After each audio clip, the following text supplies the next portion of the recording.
വന്ദനം. വീട്ടിൽ വന്ന അതിഥിക്ക് കാൽ കഴുകാൻ ഉമ്മറത്തിണ്ണയിലെ കിണ്ടിയിൽ വെള്ളമെടുത്തു കൊടുത്തു. മുറുക്കാൻ ജലത്തിൽ നിന്ന് മുറുക്കു കൊടുത്തു. തുപ്പുന്നതിന് കോളാമ്പി കൊടുത്തു. ഓട്ടുപാത്രത്തിൽ സംഭാരം നൽകിയും സൽക്കരിച്ചിരുന്ന കാലം മാറി. ഈ പറഞ്ഞ ശീലങ്ങളെല്ലാം പരിഷ്കാരമില്ലാത്തതായി കണക്കാക്കുകയും ചെയ്തു. മറിഞ്ഞുപോയ ഈ ഉപകരണങ്ങളോടൊപ്പം പല സംസ്കാരങ്ങളും നമുക്ക് കൈമോശം വന്നു. അതിൽ പ്രധാനപ്പെട്ടതാണ് നമ്മുടെ നല്ല ആഹാര സംസ്കാരം.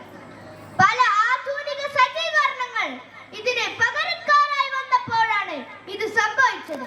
ഫാസ്റ്റ് ഫുഡ് തട്ടുകട സംസ്കാരവും ഹോം ഡെലിവറി സംസ്കാരവും ചൂട് പിടിച്ചതോടെ മനുഷ്യന്റെ ജീവിത ശൈലി തന്നെ മാറുകയും അതിന്റെ തിക്തഫലങ്ങൾ അവൻ അനുഭവിക്കുകയും ചെയ്യുന്നു. ഇതുകൊണ്ട് തന്നെയാവാം ഭക്ഷണം എന്ന കാലിക പ്രാധാന്യമുള്ള വിഷയം ഈ കലാമാമാങ്കത്തിൽ പ്രസിദ്ധ വിഷയമായി തെരഞ്ഞെടുത്തത്. മനുഷ്യന്റെ പ്രാഥമികമായ ആവശ്യം വിശപ്പടക്കുക എന്നതാണ്. പ്രാചീന കാലം മുതൽ കൃഷി, മീൻപിടുത്തം, വേട്ടയാടൽ തുടങ്ങിയ എല്ലാ അധ്വാനങ്ങളും ഭക്ഷണത്തിനായിട്ടായിരുന്നു.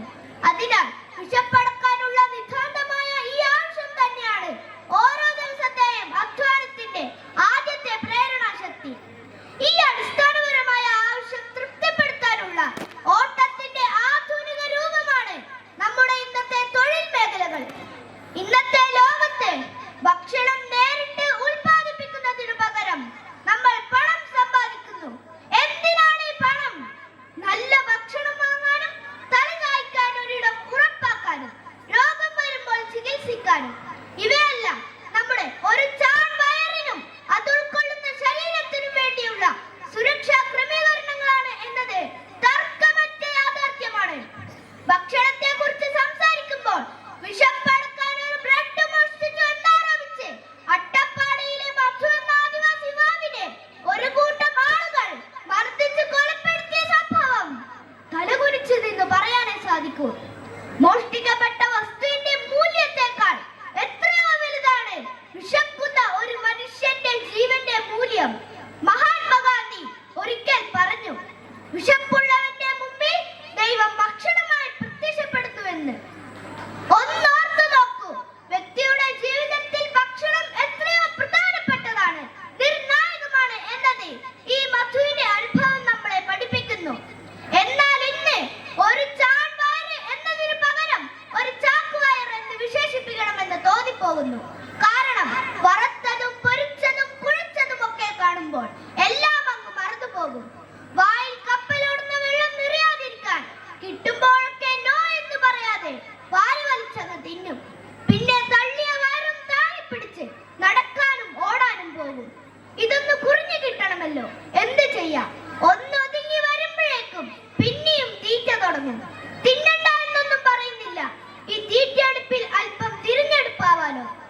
പാക്കറ്റിലുള്ളതും ടിന്നിലടച്ചതുമായ ഭക്ഷണങ്ങൾ ഒഴിവാക്കിക്കൊണ്ട് പാൽ, മുട്ട, മത്സ്യം, മാംസം, പഴം, പച്ചക്കറികൾ, ധാന്യങ്ങൾ തുടങ്ങിയവ ഒരു നിശ്ചിത അനുപാതത്തിൽ ക്രമീകരിച്ച് ഭക്ഷിക്കാൻ ശീലിച്ചാൽ ഒട്ടനവധി രോഗങ്ങളെ ചെറുത്തു നിർത്താൻ നമുക്ക് സാധിക്കും എന്നത് തീർച്ച. ഈ ലക്ഷ്യം മുന്നിൽ കണ്ടുകൊണ്ട് ഈ വർഷം മുതൽ വിദ്യാലയങ്ങളിൽ കുട്ടികളുടെ പോഷകാഹാര നിലവാരം മെച്ചപ്പെടുത്തുവാൻ വൈവിധ്യമാർന്ന ഭക്ഷണ വിഭവങ്ങൾ ഉൾപ്പെടുത്തി ഉച്ചഭക്ഷണ പദ്ധതി പരിഷ്കരിച്ചു നൽകിയത് ശ്ലാഘനീയമായ കാര്യമാണ്. 2025 ഒക്ടോബർ 30 പത്രമാധ്യമങ്ങളിൽ നിറഞ്ഞു നിന്ന വാർത്ത, സുഡാൻ വിശക്കുന്നു.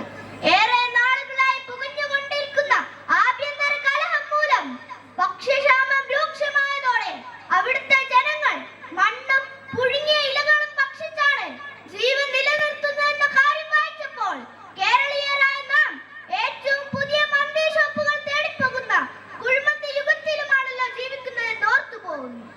പ്രിയപ്പെട്ടവരെ, ചുരുക്കത്തിൽ ഭക്ഷണം എന്നത് കേവലം വയറു നിറയ്ക്കൽ മാത്രമല്ലെന്ന് നാം തിരിച്ചറിയണം. അത് നമ്മുടെ ആരോഗ്യത്തിന്റെ അടിസ്ഥാനമാണ്, നമ്മുടെ സംസ്കാരത്തിന്റെ കണ്ണാടിയാണ്, ഈ ഭൂമിയോടുള്ള നമ്മുടെ കടപ്പാടാണ്. അതിനാൽ ഒരു പ്രതിജ്ഞ എടുക്കാം: ഭക്ഷണത്തെ ആദരിക്കും, പാഴാക്കില്ല, ആരോഗ്യകരമായ ശീലങ്ങൾ ജീവിതത്തിൽ വളർത്തും. നല്ല ഭക്ഷണം നല്ല നാളേക്കുള്ള നമ്മുടെ ഏറ്റവും വലിയ നിക്ഷേപമാണ്. എല്ലാ ജീവിജാലങ്ങൾക്കും ജീവിക്കാൻ അവകാശപ്പെട്ട ഈ അന്നത്തെ ബഹുമാനിച്ചുകൊണ്ട് നമുക്ക് മുന്നോട്ട് പോകാം. നന്ദി.